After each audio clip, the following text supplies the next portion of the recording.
Hey everyone! Welcome back to Alisa English. I'm Alisa, and as always, I'm joined by my good friend Roger. Hey guys, great to see you again. Today's episode is going to be super relevant. We're diving into the world of media. Yeah, from social media to traditional journalism, we'll explore how media shapes our lives, perceptions, and even our mental health. So grab a cup of tea, settle in, and let's talk all things media. So, Alisa, how often do you consume media on a daily basis? Oh, way too often. I think I spend around 4 to 5 hours a day scrolling social media, checking the news, watching YouTube. It's a lot. That's intense. I guess we've all become so used to instant access to information, it's hard to unplug. Exactly. But I've started to realize it's a bit of a double-edged sword. Idiom number one, double-edged sword. Meaning something that has both positive and negative effects. Example, social media is a double-edged sword. It helps us connect, but can also lead to anxiety. Totally agree. Media helps us stay informed, but it also distorts reality sometimes. People post curated lives online, and others feel like they're missing out.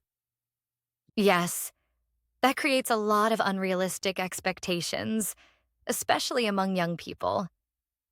And don't get me started on clickbait headlines. Sometimes I read an article and feel like I've been manipulated into clicking it. New vocab, manipulated. Meaning controlled or influenced cleverly or unfairly. Example, the news headline manipulated readers by exaggerating the truth. Oh yeah, clickbait is everywhere. But to be fair, media companies are just trying to stay afloat in a super competitive market. Common phrase, stay afloat. Meaning to survive financially or maintain stability. True. The industry is evolving. Print newspapers are almost extinct. Everything's gone digital. And with digitalization, we're seeing a huge rise in user-generated content too. New vocab number two, user-generated content. Meaning content created by ordinary users rather than professionals. It's empowering in a way, but also harder to separate fact from fiction. There's just so much misinformation out there. And that's where media literacy becomes crucial. New vocab number three, media literacy, meaning the ability to access, analyze, evaluate, and create media in a variety of forms. I wish schools taught media literacy more seriously. It should be part of the curriculum. Exactly. People need to learn how to question sources and think critically. Common phrase number two, think critically. Meaning, to analyze and evaluate an issue in order to form a judgment. You know what they say, don't take everything at face value. Idiom number two, take something at face value. Meaning, to accept something as it appears without questioning it. Example, you shouldn't take everything you see online at face value. That's so true. I used to believe everything I saw online. Now I've become more skeptical. Me too. Speaking of skepticism, have you noticed how AI is being used in journalism now? Yeah, some news outlets are using AI to generate reports. I'm not sure how I feel about that. New vocab number four, generate reports. Meaning create articles or summaries, often by machines or automated tools. It's efficient, but the human touch is missing. I think people still want real journalists with real perspectives. Agreed. Especially in investigative journalism where emotion and judgment matter a lot.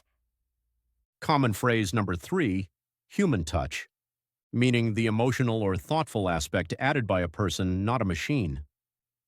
Still, I can't deny that technology is reshaping how we interact with the media.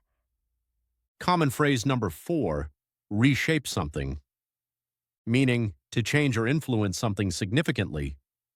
Right. And with the popularity of short videos and memes, our attention span is shrinking. New vocab number five, attention span, meaning the length of time someone can concentrate on something. Sometimes I can't even finish a video. It's crazy, but maybe we just need to find a balance, consume media mindfully instead of mindlessly. Common phrase number 5.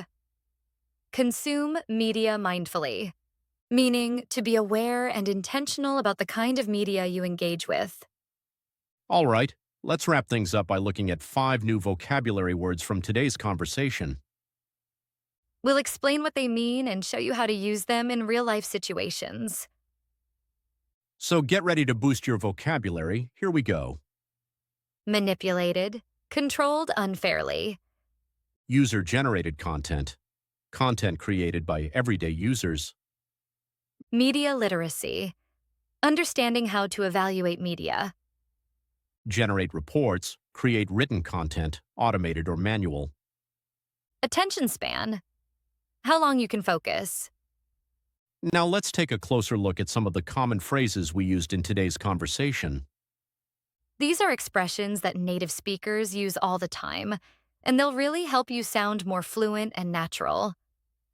Try to remember them and use them in your own speaking. They're super useful. Stay afloat. Think critically. Human touch. Reshape something. Consume media mindfully. All right, now it's time for one of our favorite parts, idioms. These are fun and colorful expressions that native speakers use all the time. Yeah, they might sound a bit strange at first, but once you get the hang of them, they really make your English sound more natural.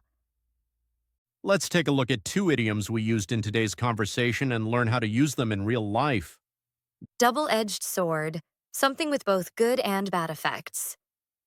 Example: technology is a double-edged sword. It helps, but can also isolate us. Take something at face value, believe without questioning. Example: don't take everything on the news at face value. This was such a fun and meaningful talk today. Media is all around us. We just need to learn how to navigate it better. Thanks for tuning in, everyone. Don't forget to like, comment, and subscribe to Alisa English for more English conversations.